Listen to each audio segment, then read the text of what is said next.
Bienvenue dans l'émission Saveurs divines. Cette bonne nouvelle du royaume sera prêchée dans le monde entier pour servir de témoignage à toutes les nations. Alors viendra la fin. Ce pain céleste vous est présenté par Immaculée Niraneza.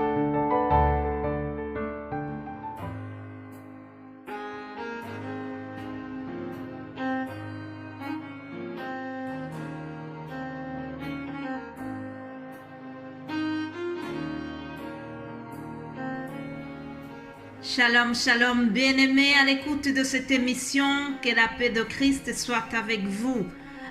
Bénissons l'Éternel ensemble. Je vous propose de commencer notre méditation par ces deux versets du psaume 103. Mon âme bénit l'Éternel. Que tout ce qui est en moi bénisse son saint nom. Mon âme bénit l'Éternel et n'oublie aucun de ses bienfaits. Alléluia. Bien-aimés en Christ, je vous invite de bénir l'Éternel. Nous ne devons jamais oublier aucun de ses bienfaits. Bénissons l'Éternel pour la semaine qui s'achève et surtout bénissons l'Éternel pour sa parole qui nous a été donnée pendant toute la semaine. Que Dieu bénisse les serviteurs de Dieu qui nous ont aidés pour vous transmettre la parole. Alors, nous allons voir la dernière parabole. C'est Matthieu 13. Matthieu 13 au verset 33. Je vous lis la parabole suivante et ça sera la dernière de notre série. Jésus leur dit cette autre parabole.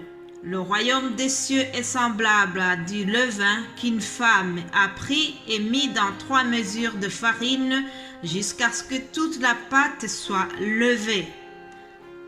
Jésus dit à la foule toutes ces choses en parabole et il ne lui parlait point sans parabole, afin que s'accomplisse ce qu'avait été annoncé par le prophète. J'ouvrirai ma bouche en parabole. Je publierai des choses cachées depuis la création du monde. Amen. Chers amis, nous venons de voir donc cette courte parabole où Jésus compare le royaume des cieux à du levain qu'une femme a mis dans 3 mesures de farine. Qu'est-ce que cela veut dire? Jésus-Christ nous a beaucoup surpris dans cette parabole parce que Jésus a utilisé le levain ou bien la levure dans le langage moderne. La levure vient d'avoir une image positive. Jésus l'utilise mais de façon positive alors que ailleurs dans les Écritures saintes, le levain est le symbole de quelque chose qui est mauvais. Le levain, c'est le symbole du mal, le symbole du péché. Rappelez-vous dans Exode chapitre 12, lorsqu'on nous raconte l'histoire de la sortie de l'Égypte, les Juifs, dans leur fête de Pâques, ils devaient manger les pains sans levain.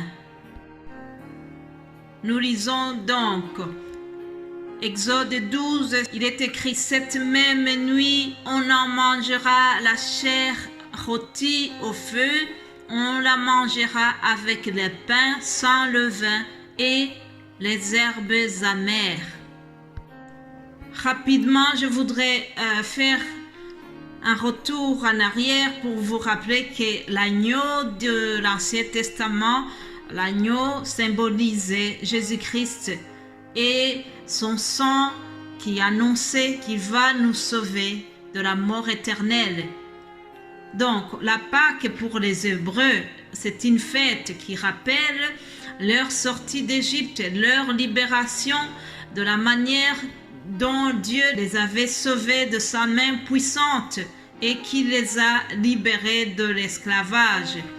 Donc, ils devaient se souvenir de cela et ils devaient manger le pain sans levain. Mais nous devons savoir aussi que cette Pâque juive, c'est l'ombre des choses qui devaient venir. Ça annonçait le futur sacrifice de Jésus-Christ à la croix. Le jour de Pâques, la Pâque juive est donc une préfiguration de la victoire de Jésus-Christ contre la mort, le sacrifice de Jésus-Christ à la croix. Tout cela, ça préfigurait déjà le sacrifice de Jésus-Christ à la croix. Plus tard, dans le Nouveau Testament, Jésus-Christ parlera du levain des pharisiens. Il dira souvent « Gardez-vous du levain des pharisiens ». Il s'adressait à ses disciples. Il leur demandait de ne pas être comme les pharisiens. Il leur reprochait d'être hypocrites. Lorsque Jésus-Christ parle du levain des pharisiens, il veut souligner leur mauvais comportement, il veut souligner leur mauvaise influence. Les pharisiens, c'était déjà très légalistes, très formalistes. Ils avaient beaucoup de rites, beaucoup d'interdits. Par exemple, ils ne pouvaient pas faire soigner un malade le jour du sabbat. Alors tout cela, Jésus disait que c'est hypocrite, c'est le levain pharisien. Donc c'est quelque chose qui est négatif. Et pourtant, dans notre parabole ici, Jésus va parler du levain, un nouveau levain qui est positif. Donc Jésus a dit que le royaume des cieux est semblable à du levain qu'une femme a mis dans 3 mesures de farine jusqu'à ce que toute la pâte soit levée. Pour bien comprendre cette parabole, lisons aussi 1 Corinthiens 5, verset 6. Il est écrit « C'est bien à tort que vous vous glorifiez. Ne savez-vous pas qu'un peu de levain fait lever toute la pâte? Faites disparaître le vieux levain, afin que vous soyez une pâte nouvelle, puisque vous êtes sans levain. Car Christ, notre Pâque, a été immolé. » Alléluia. Christ, notre Pâque, a été immolé. En Christ, nous sommes une nouvelle pâte. C'est ce que l'apôtre Paul a dit aux Corinthiens. Il a dit, faites disparaître le vieux levain. En Christ, nous sommes une nouvelle pâte. Cette parole ressemble à cet autre verset que Paul a dit aux Corinthiens en disant, si quelqu'un est en Christ, il est une nouvelle création. Les choses anciennes sont passées, voici toutes choses sont devenues nouvelles. Donc, en Christ, nous sommes de nouvelles personnes. Nous avons fait disparaître le vieux levain. Notre ancienne nature doit disparaître une fois que le Saint-Esprit est entré en nous, une fois que Jésus-Christ est entré dans notre cœur. Nous devons changer, nous devons être de nouvelles personnes. Alors, Jésus-Christ parle du levain qui est versé dans 3 mesures de farine. C'est quoi les 3 mesures? L'être humain est composé par 3 choses. Il y a l'âme, le corps et l'esprit. Jésus-Christ veut que nous soyons transformés dans les 3 domaines, l'âme, le corps et l'esprit. Voilà pourquoi dans notre parabole, Jésus-Christ parle des 3 mesures de farine jusqu'à ce que toute la pâte soit levée.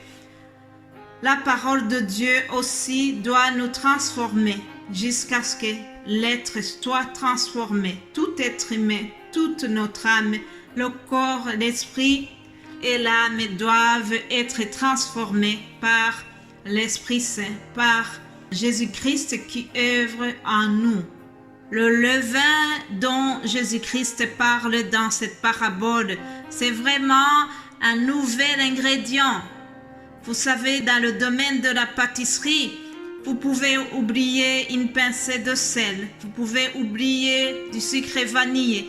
Mais si vous oubliez la levure, la pâte vraiment n'est pas tendre, la pâte reste compacte, elle n'est pas belle.